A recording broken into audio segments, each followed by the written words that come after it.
নমস্কার। Ramakrishna TV YouTube চ্যানেলের পক্ষ থেকে সকল মা, বাবা, দাদু, দিদা, ঠাকুমা, ঠাকুরদাদা, দাদা, দিদি, ছোট ছোট ভাই বোনদের জানাই অনেক অনেক ভালোবাসা, প্রীতি ও আন্তরিক শুভেচ্ছা। সবাই ভালো আছেন, ভালো থাকবেন। আমি আবারও চলে এসেছি শ্রী শ্রী রামকৃষ্ণ মিশনের শ্রীমদ্ ভগবদ গীতা সম্পর্কে আলোচনা করতে, যা সহজ সরল অনুবাদ ও ব্যাখ্যা করেছেন স্বামী লোকেশ্বরানন্দ মহারাজজি এবং সংকলন ও সম্পাদনা করেছেন স্বামী চিদরূপানন্দ মহারাজজি।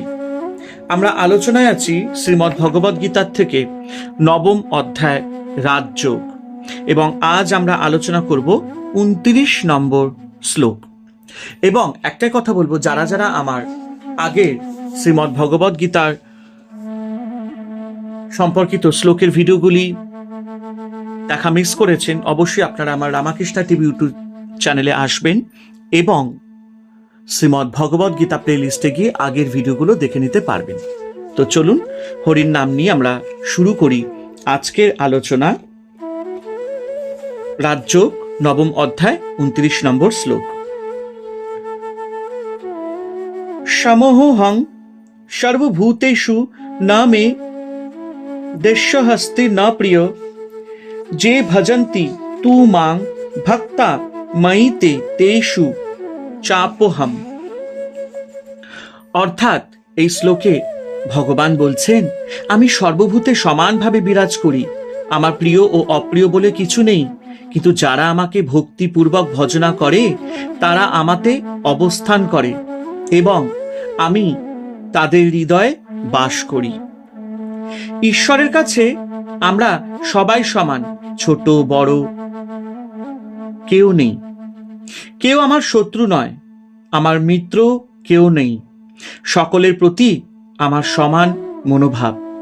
সূর্য যেমন পাপী বা সাধু, ভালো বা মন্দ সকলকেই সমান আলো দেয়, ঈশ্বরও ঠিক তাই।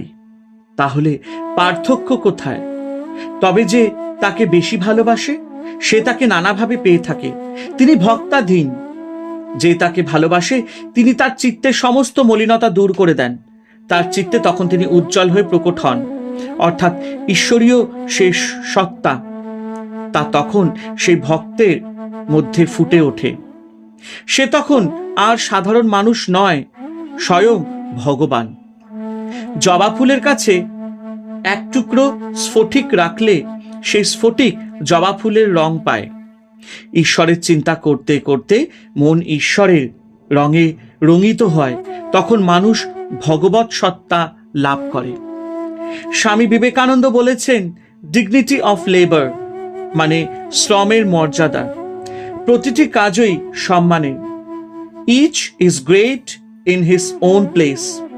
The scavenger in the street is quite as great and glorious as the king on his thrown.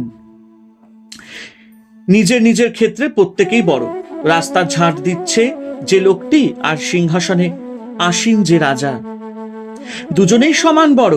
যদি নিজের কাজ তারা শ্রদ্ধার সাথে করেন তাহলে দুজনের মধ্যে তফাৎ নেই কোনো। কাজটা কি তা দিয়ে দুজনকে বিচার করা যাবে না।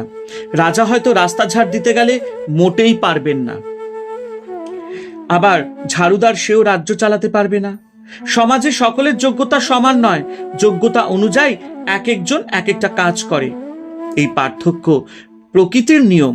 কিন্তু আমাদের দৃষ্টিভঙ্গিটা পাল্টাতে হবে। বিবেকানন্দ বলেছেন, কাজ দিয়ে মানুষকে ছোট বড় বিচার করা ঠিক হবে না।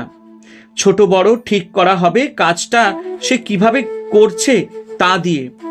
ছোট বড় ঠিক হবে চরিত্র গুণে। আমি সামান্য কাজ করছি, কিন্তু সেই কাজ আমি করছি নিষ্ঠার সাথে, সততার সাথে, ঈশ্বরের পূজা জ্ঞানে, তাহলে আমি সম্মানের পাত্র। আর যদি এমন হয় যে একটা বড় পদ আমি আঁকড়ে আছি, কিন্তু আমি আমার কর্তব্য পালন করছি না, আমি সৎ নই, আমি স্বার্থ বুদ্ধি দ্বারা পরিচালিত, তাহলে যত বিদ্যা বুদ্ধি আমার থাকুক না কেন, মানুষ হিসাবে আমি অনেক নিচে, আমি সম্মানের যোগ্য নই। সম্মান অসম্মান বাইরের কোনো বস্তুর উপর নির্ভরশীল নয়। তোমার করণীয় যেটুকু আছে সেটুকু তুমি ঠিকভাবে করে যাও। তা যদি হয়, কর্তব্য নিষ্ঠা যদি থাকে তোমার, তাহলেই তুমি সম্মানের যোগ্য। সংসারে আমার কর্তব্য কর্ম অনাসক্তভাবে করে যাব। এই কর্তব্য নিষ্ঠা, কাজের প্রতি শ্রদ্ধা এবং ঈশ্বরের পূজা জ্ঞানে কাজ করলে নিষ্কাম ভাব আপনা আপনি চলে আসে। ঈশ্বরকে আমি ভালোবাসি, তাই আপাত দৃষ্টিতে কাজ যতই সামান্য হোক না কেন, আমার কাছে তা অসামান্য। কারণ এই কাজের ভিতর দিয়ে আমি আমার ঈশ্বর প্রিয়তমকে সেবা করছি।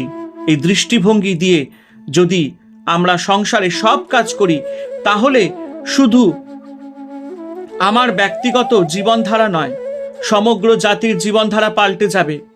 কোনো কাজে ঐহিক নয়, যদি ঈশ্বরের উদ্দেশ্যে করা যায় তাহলে সব কাজে পারত্রিক, সব কাজে তখন যোগ হয়ে যায়।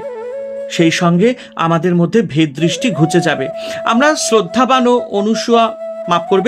অসূয়া শূন্য হব। এই দৃষ্টিতে কর্ম করলে সকলেই, এমনকি নিকৃষ্টতম মানুষও ঈশ্বরের পরম আশীর্বাদ লাভ করবেন। হরে কৃষ্ণ কৃষ্ণ কৃষ্ণ হরে হরে, হরে রাম রাম রাম হরে হরে। জয় শিব শম্ভু, জয় দেবী দুর্গা দুর্গতি নাশিনী, জয় মা কালী। ওং নমঃ ভগবতে বাসুদেবায় নমঃ, ওং নমঃ ভগবতে বাসুদেবায় নমঃ, ওং নমঃ ভগবতে বাসুদেবায় নমঃ।